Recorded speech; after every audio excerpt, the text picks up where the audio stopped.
지난 몇 주간 동안에 우리는 혀의 권세에 대해서 살펴보면서 혀는 작은 지체지만 우리 인생의 복락을 불러오기도 하고 그 반대로 우리의 온몸을 더럽히고 생의 바퀴를 불사르기도 한다는 것을 보았습니다. 이는 우리 마음에 가득한 것이 입으로 나오는 것이므로 우리가 평생에 주의해야 하는 것은 우리 마음에 세상의 염려나 두려움이 들어오지 않도록 해야 할 뿐만 아니라 우리 마음에 하나님의 말씀이 가득 채워져서 하나님이 기뻐하시는 선한 일을 할 수 있는 믿음의 사람으로 준비되어야 할 것입니다. 그래서 오늘 말씀의 주제는 말씀과 일치된 말을 하라라고 정했습니다. 왜냐하면 믿음은 하나님의 말씀을 들음으로써 생겨나기 때문입니다. 그러나 우리가 이 경건의 비밀을 잘 알지 못했을 때는 자신도 모르는 원수 마귀의 말을 함부로 많이 해왔습니다. 그래서 마귀의 말을 굳게 세우고 그 영향권 아래 갇혀 살았던 것입니다. 그러나 생각해 보십시오. 제정신을 가진 사람이라면 어찌 원수들이 하는 말을 똑같이 하고 돌아다닐 수 있겠습니까? 원수들이 우리 입에 넣어주는 말은 우리를 해치기 위한 것입니다. 그런데 원수가 말하는 것을 우리가 똑같이 말하고 다닌다면 이는 자신을 스스로 속이고 죽이는 쓸데없는 짓을 한 것입니다. 이렇게 원수 마귀가 우리의 거짓말을 믿게 하려고 한 것은 우리를 죽이고 멸망시키려는 것입니다. 요한복음 10장 10절을 보면 도둑이 오는 것은 도둑질하고 죽이고 멸망시키는 것뿐이요 내가 온 것은 양으로 생명을 얻게 하고 더 풍성히 얻게 하려는 것이라고 말씀하신 걸 보면 마귀가 우리에게 오는 것은 우리의 마음 곧 영 안에 왜곡되고 삐뚤어진 말을 하게 하므로 우리를 죽이고 멸망시키려는 것입니다. 그러나 우리 주님은 우리에게 생명을 얻게 하시되 더 풍성히 얻게 하시고 우리 안에 이 생명 주는 영으로 오신 것입니다. 그렇습니다. 주님은 이렇게 말씀하십니다. 선한 사람은 그 쌓은 선에서 선한 것을 내고 악한 사람은 그 쌓은 악에서 악한 것을 내느니라 하신 것입니다. 하지만 이 말씀을 주위에서 보시면 그렇게 하시는 이가 하나님이 아니라는 겁니다. 선한 것을 쌓아서 선을 내는 것은 사람입니다. 그런데 이 일이 어디서 일어나는 것입니까? 인생에서 선한 것과 악한 것은 모두 사람의 머리, 지성에서 나오는 것이 아니라 사람의 마음, 곧 영에서 그 입을 통하여 나오는 것임을 주님이 말씀하신 것입니다. 그렇습니다. 주님은 입으로 들어가는 것이 사람을 더럽게 하는 것이 아니라 입에서 나오는 그것이 사람을 더럽게 하는 것이다라고 말씀하셨고 입에서 나오는 것들은 마음에서 나오나니 이것이야말로 사람을 더럽게 하느니라. 마음에서 나오는 것은 악한 생각과 살인과 간음과 음란과 도둑질과 거짓 증언과 비방이니 이런 것들이 사람을 더럽게 하는 것이요 씻지 아니하는 손으로 먹는 것이 사람을 더럽게 하지 못하느냐라고 말씀하셨습니다. 그러므로 우리의 삶에서 우리의 말이 하나님의 말씀과 일치된 말이 나오는 것이 너무나도 중요하다는 것입니다.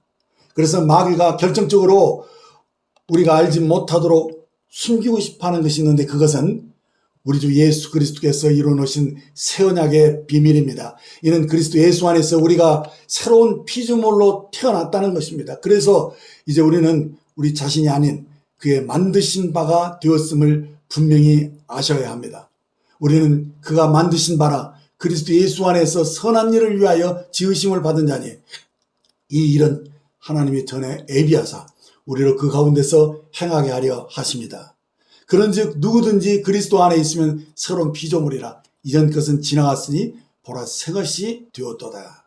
아멘. 그렇습니다. 인류 역사에 BC와 AD가 나눠졌듯이 Before Christ와 아나 도미니가 분명하게 우리 인생사에 나눠줌으로써 우리에게 새로운 인생이 시작되었음을 아셔야 합니다. 즉 우리가 영으로 거듭났을 때 이전의 모든 것은 다 지나간 것이 되었습니다. 옛사람으로 살았던 모든 것이 끝이 났고 이제는 새롭게 태어난 영의 생명으로 사는 하나님의 나라가 시작된 것입니다. 그렇습니다. 예수님이 친히 죄가 되심으로 믿는 우리가 그리스도 예수 안에서 하나님의 의가 된 것입니다. 하나님이 죄를 알지도 못하신 이를 우리를 대신하여 죄를 삼으신 것은 우리로 하여금 그 안에서 하나님의 의가 되게 하려 하십니다라는 이 말씀이 우리 삶의 중심이 있어야 합니다. 그렇습니다. 이제 우리는 거듭난 신자로서 자녀이면 또한 상속자, 곧 하나님의 상속자요 그리스도와 함께한 상속자니 우리가 그와 함께 영광을 받기 위하여 고난도 함께 받아야 할 것이니라 말씀합니다. 그렇습니다. 이제 우리는 아무런 두려움이나 정죄감이 없이 넉넉히 아버지 앞에 나아갈 수 있는 자가 되었습니다. 우리는 죄와 사망의 몸에서 완전히 해방된 자입니다. 그러므로 이제 그리스도 예수 안에 있는 자에게는 결코 정죄함이 없나니 이는 그리스도 예수 안에 있는 생명의 성령의 법이 죄와 사망의 법에서 너를 해방하였음이라고 말씀합니다. 이렇게 우리는 하나님의 자녀가 됨으로써 이제 그분의 성품, 곧 신의 성품에 참여하게 되었고 하나님과 교제할 수 있게 된 것입니다. 이 말은 사실상 마귀의 일이 우리에게서 멸하여졌다는 것입니다. 그러나 거짓의 아비인 마귀는 우리가 이 진리의 눈을 뜨지 못하도록 하려는 것입니다. 그러나 주님은 진리를 알지니 진리가 너희를 자유케 하리라 하신 것입니다. 이제 주님은 또한 살리는 것은 영이니 육은 무익하니라 라고 내가 너에게 이른 말은 영이요 생명이라 말씀하셨습니다. 그렇습니다. 예수님은 영의 말씀을 통해서 우리를 살리려 하셨고 생명을 주시고자 하신 것입니다. 예수님의 말씀은 하나님께서 하신 말씀을 들으신 것만을 말씀하신 것입니다.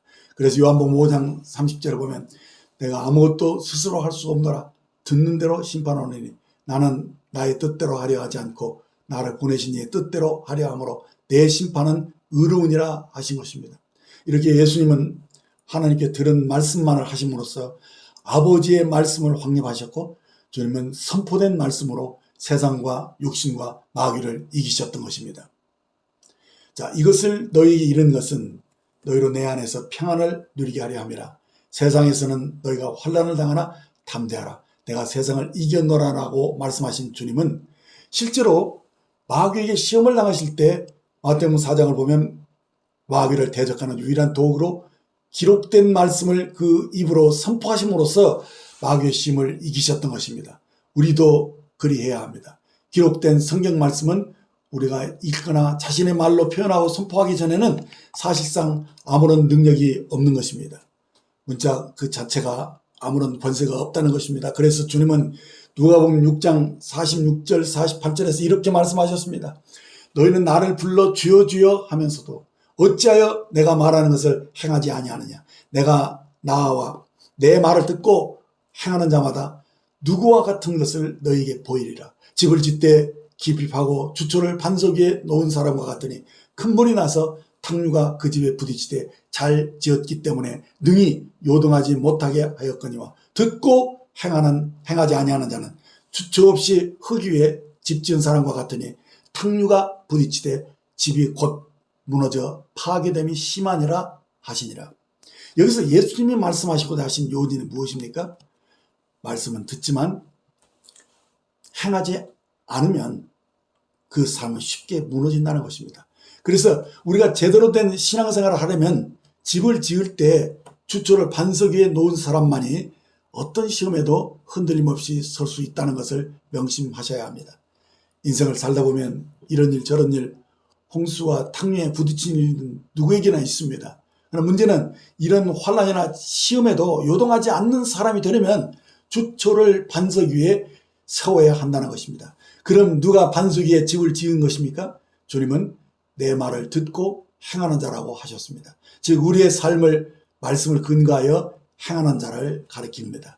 이렇게 하나님의 말씀을 믿음으로 행하는 자는 환경에 요동하지 않는다는 것입니다.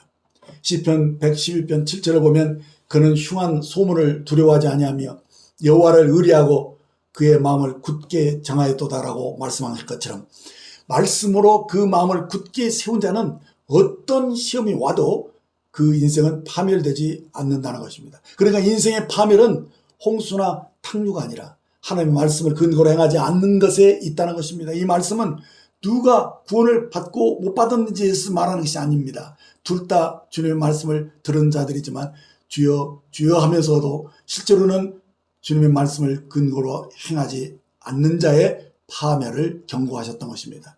호세아 4장 6절을 보면 내 백성이 지식이 없으므로 망하나도다. 내가 지식을 버렸으니 나도 너를 버려 내 제사장이 되지 못하게 할 것이요 내가 하나님의 율법을 잊었으니 나도 내 자녀들을 잊어버리리라 라고 경고하신 것입니다. 그렇습니다. 잠언 13장 13절을 보면 말씀을 멸시하는 자는 자기에게 패망을 이루고 계명을 두려워하는 자는 상을 받느니라 하신 것입니다. 이렇게 말씀을 무시하거나 거절하거나 말씀과 맞춰서 살지 아니하면 이는 사탄에게 문을 열어주는 꼴이 됩니다. 잠언 13장 22절을 보면 선인은 그 산업을 찾아 손손에게 끼쳐도 죄인의 재물은 의인을 위하여 쌓느니라 라고 말씀합니다.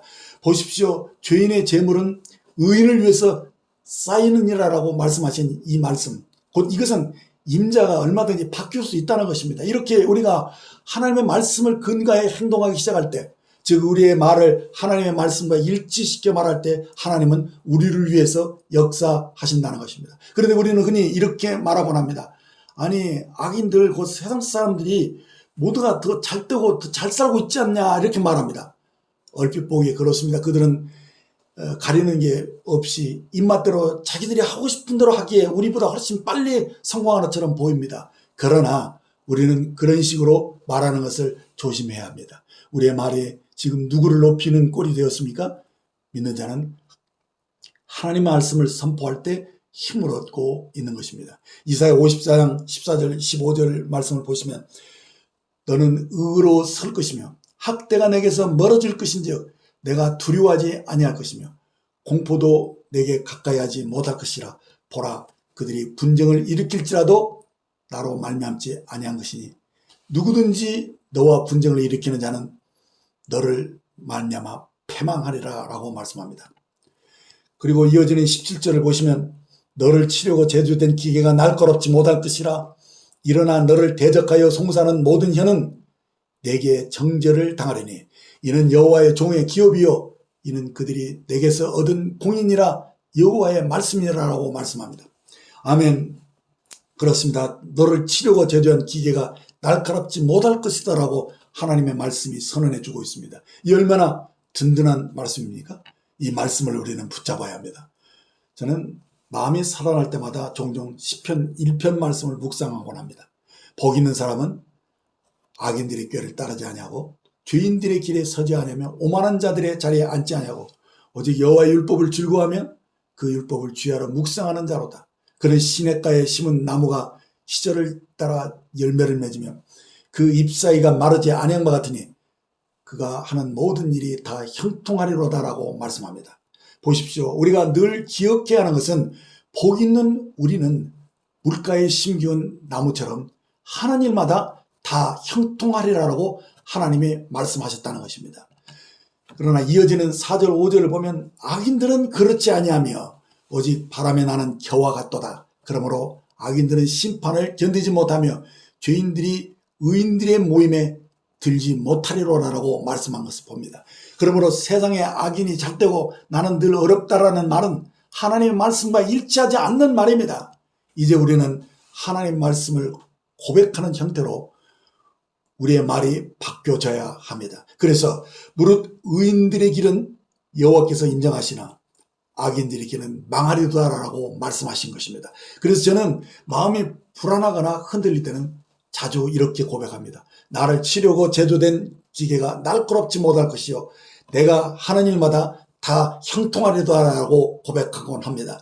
이 말씀이 우리 영 안에 깊숙이 들어가도록 우리는 자주 입술로 고백하셔야 합니다. 저는 재정적인 공급이 필요할 때 빌보스 4장 19절 말씀을 자주 고백했습니다. 나의 하나님이 그리스도 예수 안에서 영광 가운데 그 풍성한 대로 나의 모든 쓸 것을 채우시리라는 이 말씀이 제 심령에 큰 쉼을 주곤 했습니다. 그렇습니다. 믿는 우리는 아브라함의 후손입니다. 너희가 그리스도의 것이면 곧 아브라함의 후손이요 약속대로 유업을 이을 자니라라고 말씀하신 대로 우리는 신체적으로나 영적으로 그리고 재정적으로 아브라함이 누린 복을 함께 누릴 수 있는 것입니다. 그러므로 우리의 말을 하나님 말씀과 일치시키시기를 바랍니다. 사랑하는 자여 내 영혼이 잘된 것 같이 내가 범사에 잘되고 강건하기를 내가 간구하노라는 이 말씀대로 우리는 내 영뿐만 아니라 정신적이고 정서적이고 평안과 함께 하나님은 우리가 하는 모든 일을 잘되게 하시고 무엇보다도 우리가 건강하기를 바라신다는 것입니다. 그러므로 평안하고 담대하시기를 바랍니다. 그러므로 이제는 악인을 시기하거나 불효하는 그런 마음으로 그들이 소유한 모든 것들을 잃어버리도록 기도할 필요는 없습니다. 그런 기도는 우리 마음을 어렵게 할 뿐입니다. 이제는 말씀을 근거하여 하나님, 악인들의 재물이 의인을 위해서 쌓여 있으니 감사합니다. 내가 의인이 된 것은 감사드립니다. 나는 말씀을 근거하여 정직히 행할 때 주님이 나의 분복을 받게 하실 것입니다 라고 고백하시기 바랍니다. 그들은 말씀을 근거하여 행한 적이 없기 때문에 하나님은 악인이 끊어질 것이라고 하셨습니다. 그들의 이름이 썩어 없어질 것이며 그들은 찾아도 찾지 못할 것이며 그러나 의인은 하나님의 기억하신 바가 될 것입니다. 잠언 14장 13절에 미련한 자는 교만하여 입으로 매를 자청하고 지혜로운 자의 입술은 자기를 보전하느니라고 말씀했습니다. 그러므로 잘 나갈 때 교만해지지 마시고 쓸모없는 무익한 말을 하지 마셔야 합니다. 그 대신 지혜로운 자가 되어서 하나님의 말씀과 일치되는 믿음의 말을 선포하심으로써 자기를 보존하시기 바랍니다. 어려울 때 몸이 힘들거나 재정적인 위기가 닥칠 때 결단코 부정적인 말로 하나님을 원망하거나 불평의 말로 자기가 들어갈 구덩이를 파지 마셔야 합니다. 지난 시간에 사례로 들었던 그 가나안의 정탐꾼 10명처럼 또 그들의 말을 듣고 두려워했던 이스라엘 백성들처럼 되어서는 아니 될 것입니다. 민수기 14장 27절로 30절 보시면 나를 원망하는 이 악한 회중에게 내가 어느 때까지 참으랴. 이스라엘 자손이 나를 향하여 원망하는 말을 내가 들었노라. 그들에게 이르기를 여호와의 말씀이 내 삶을 두고 맹세하노니 너희 말이 내 귀에 들린 대로 내가 너에게 행하리니 너희 시체가 이 광야에 엎드려질 것이라. 너희 중에서 20세 이상으로서 계수된 자 곧 나를 원망한 자 전부가 여분의 아들 갈렙과 눈의 아들 여호수아 외에는 내가 맹세하여 너희에게 살게 하리라 한 땅에 결단코 들어가지 못하리라. 이렇게 저들이 말한 그대로 되었다는 것을 아셔야 합니다. 그러므로 이제 믿는 우리는 창조적인 말을 하도록 우리 자신을 훈련시켜야 합니다. 잠언 15장 2절을 보시면 지혜 있는 자의 혀는 지식을 선히 베풀고 미련한 자의 입은 미련한 것들을 쏟느니라라고 말씀했습니다. 그렇습니다. 우리가 가진 지식을 우리는 옳게 사용해야 합니다. 지혜 있는 자의 혀는 지식을 선하게 베푼다고 한 것은 지식을 선하게 사용하는 것을 곧 우리들이 혀라는 것입니다. 그래서 4절에 올려간 여, 건전한 여는 곧 생명나무라고 말씀한 것입니다. 그리고 이어지는 13절에 마음의 즐거움은 얼굴을 빛나게 하여도 마음의 근심은 심령을 상하게 하느니라라고 말씀했습니다. 자, 이런 모든 결과가 우리가 혀를 어떻게 사용했는가에 대한 열매인 것입니다. 그러므로 지금 우리의 마음에 무엇을 가득 채우고 있는지를 살펴볼 필요가 있습니다. 왜냐하면 그것이 곧 나의 영적인 상태이기 때문입니다. 우리의 마음을 새롭게 하려면 내가 육신에 있지 않고 영에 있음을 인식하셔야 합니다. 그래서 곧바로 말씀과 일치된 고백을 함으로써 내가 그리스도 안에서 새로운 피조물임을 인식하시고 내가 그리스도와 함께 하나님의 후사가 되어서 늘 아브라함의 복을 누리며 살도록 부르셨다는 것을 주장하고 있어야 합니다. 어느 날 제가 제 심령이 곤고한 적이 있었습니다. 아마 재정적인 압박으로 힘들어 있었을 때 마음이 침통했고 답답해서 제가 우는 소리로 하나님께 불쌍히 여겨달라고 구걸하듯이 울부짖는 기도를 한 적이 있었는데요. 성령께서 이를 기뻐하시지 않음을 일깨워 주셨습니다. 물론 우리 기도는 눌린 심령을 털어내는 그런 기능도 있다고 봅니다만 울며 구걸하듯이 기도하는 것은 신약의 기도가 아니라는 것입니다. 하나님은 그리스도 예수 안에서 우리에게 필요한 모든 복을 이미 다 이루어 놓으셨습니다. 그러므로 주 예수님의 이름으로 구하면 모든 것을 받을 수 있습니다. 그러므로 신학의 기도는 믿음으로 드려야 합니다. 그러므로 내가 너에게 말하노니 무엇이든지 기도하고 구하는 것은 받은 줄로 믿어라. 그리하면 너에게 그대로 되리라 라고 말씀하신 것입니다. 그러므로 이제 우리의 기도는 애걸복걸하는 그런 자기 연민의 눈물을 흘리는 그런 기도는 이제 그만두셔야 합니다. 하나님이 기뻐하시지 않는 겁니다. 어떤 의미에서 자기 연민의 기도는 자신의 질병이든 가난이든 환난이 있었든 아직도 마귀가 나를 지배하고 있다는 말인데 그것은 하나님이 그 아들을 통해서 우리를 위해서 모든 저주를 받으시고 구속을 이루어주신 그런 것이 아무런 효력이 없다는 말이 되고 맙니다. 그렇기 때문에 이런 것들은 결코 하나님께 영광이 되지 않는다는 것입니다. 그래서 눈물을 흘리는 연민의 기도는 불신앙의 한 교묘한 형태일 수 있습니다.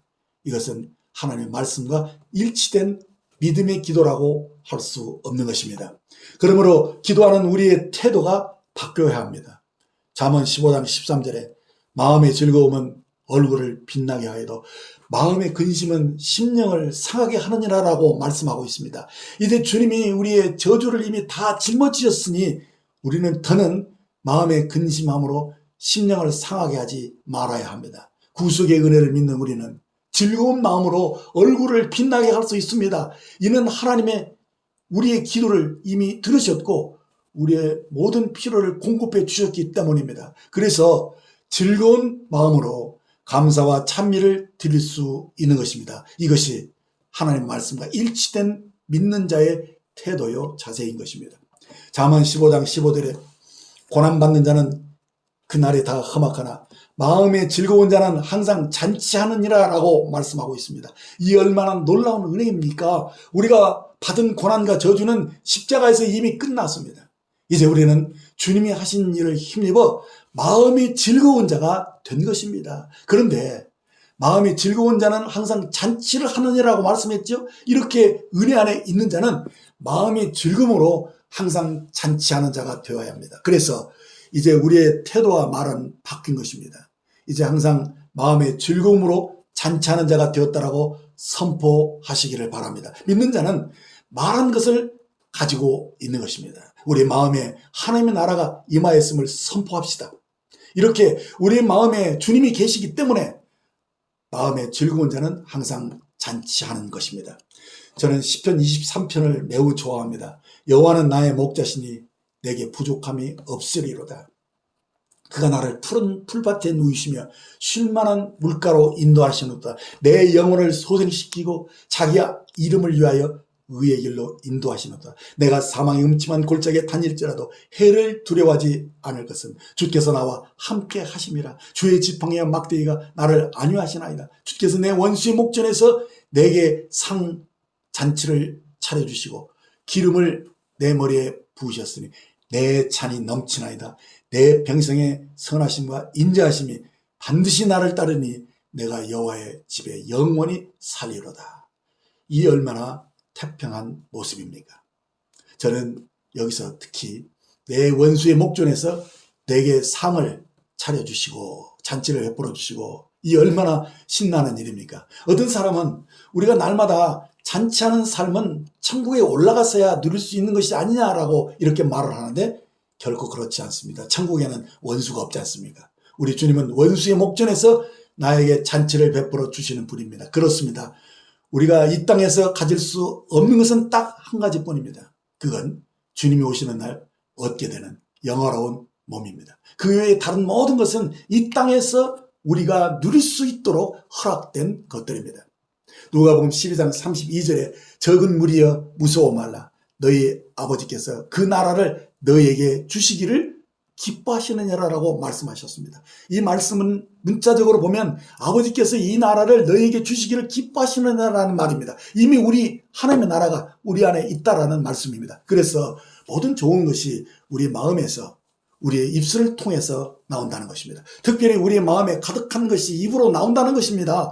이것이 좋은 것이든 또 나쁜 것이든 우리들이 이 말의 형태를 통해서 이 선포된 말로 나온다는 것입니다. 우리의 말이 그 나라를 누리는 능력이 된다는 말씀입니다. 고린도후서 4장 7절로 10절 말씀 보면 우리가 이 보배를 질그릇에 가졌으니 이는 심히 큰 능력은 하나님께 있고 우리에게 있지 아니함을 알게 하려 함이라. 우리가 사방으로 우겨쌈을 당하여도 쌓이지 아니하며 답답한 일을 당하여도 낙심하지 아니하며 박해를 받아도 버림받지 아니하며 거꾸로 됨을 당하여도 망하지 아니하고 우리가 항상 예수의 죽음을 몸에 짊어지면 예수의 생명이 또한 우리 몸에 나타나게 하려 합니다라고 이 세상에 있는 자들보다 더 크신 이가 우리 안에 계시기 때문에 항상 마음의 즐거움으로 잔치하는 자들은 어떤 형편에서든지 항상 승리하는 정복자보다 나은 삶을 사는 자들이라는 것입니다. 그래서 우리는 이렇게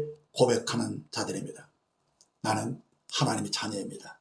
하나님의 놀라운 능력이 내 안에서 나옵니다. 그래서 이 세상의 어떤 것도 두렵지 않습니다. 질병과 질고 앞에서 두렵지 않습니다. 왜냐하면 내 입의 말이 하나님 말씀과 일치되어 나오기 때문입니다. 나를 치려고 제주된 기계가 날카롭지 못할 것이요 내가 하나님마다 다 형통할 것입니다. 주님의 이름을 찬양합니다.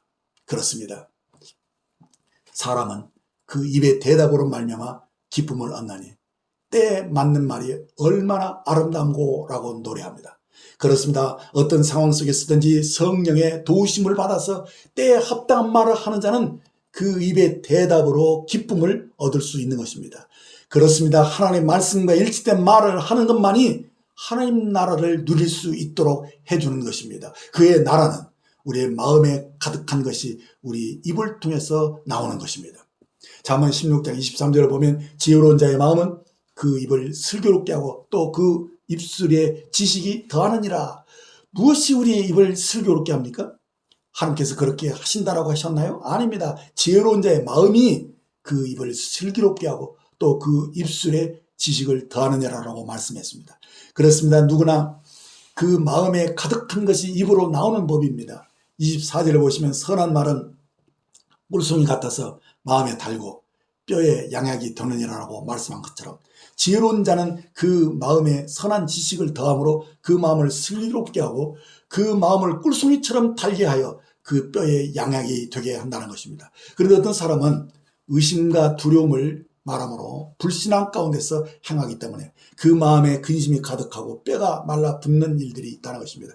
이들은 언제나 대저 마귀가 자신들보다 훨씬 강하고 우세하다고 생각하기 때문에 늘 두려워하는 패배의식을 가지고 사는 것입니다. 그래서 의심하는 자는 자신을 탓하고 누군가를 원망하고 결국에는 하나님을 불신하는 것입니다. 왜 이런 안타까운 현상이 일어나는 것입니까? 이들은 이성과 감각으로 세상을 보기 때문에 눈에 보이는 것으로 늘 속고 사는 것입니다. 그래서 늘 세상 임금인 마귀가 득세하고 있다라고 말하기 때문에 이들은 하나님의 말씀과 일치된 말을 하지 못하는 것입니다.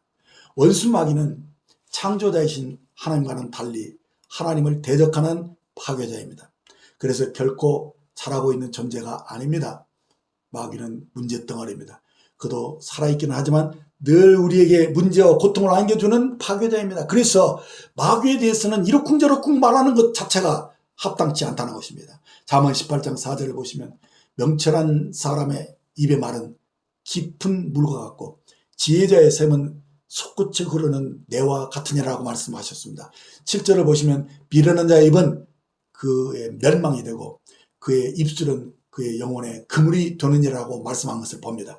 이 말씀을 보면 악한 자라고 하지 않고 미련한 자라고 한 것을 주의해서 보셔야 됩니다. 마귀는 우리가 허용하기 전에는 결코 악한 자로 만들지 못합니다. 하지만 그는 거짓의 아버지입니다. 속이는 자입니다. 그래서 우리를 눈에 보이는 것으로 혼란케 하고 그걸 마음에 받아들임으로써 두려움과 의심으로 불신하게 함으로써 그가 미련한 자가 되어 부정적인 불신의 말을 함부로 하게 한다는 것입니다. 그의 입의 말로 영혼의 그물을 걸리게 하고 결국에는 멸망을 자초한 자로 나타나게 한다는 것입니다. 원수 마귀는 교회를 공격할 때 세상의 불신자들을 흔들어 놓지는 않습니다. 그들의 말은 아무런 가치가 없어요. 씨알이 없으므로 영향력도 없습니다. 그러나 믿는 자들의 말은 권세가 있습니다. 말한 대로 이루어진다는 것입니다. 그러므로 믿는 자가 이루어질 것이라고 믿고 말하기 시작하면 창조의 능력이 그 사람의 말을 통해서 나타나는 것입니다. 그래서 믿는 자는 그 입의 말을 조심해야 할 뿐 아니라 지혜롭게 말하고 때에 합당한 말을 함으로써 창조적인 능력을 나타내는 자가 되셔야 하는 겁니다. 믿는 자의 말 안에는 창조적인 능력이 있는 것입니다. 그것을 지혜롭고 정확하게 사용할 수 있도록 훈련되셔야 합니다. 우리가 이 보배를 질그릇에 가졌습니다. 이런 능력이 심히 큰 것이 하나님께 있고 우리에게 있지 아님을 알게 하려 하는 것입니다. 그러므로 늘 깨어서 자신을 육신에 두지 않고 영에 있음을 늘 인식하고 하나님 말씀과 일치된 고백을 함으로써 늘 마음이 즐거움으로 항상 잔치하는 자가 되셔야 하는 것입니다. 이것이 우리 주님, 우리를 향한 주님의 소원이고 뜻인 것입니다. 감사합니다. 기도하겠습니다. 주님,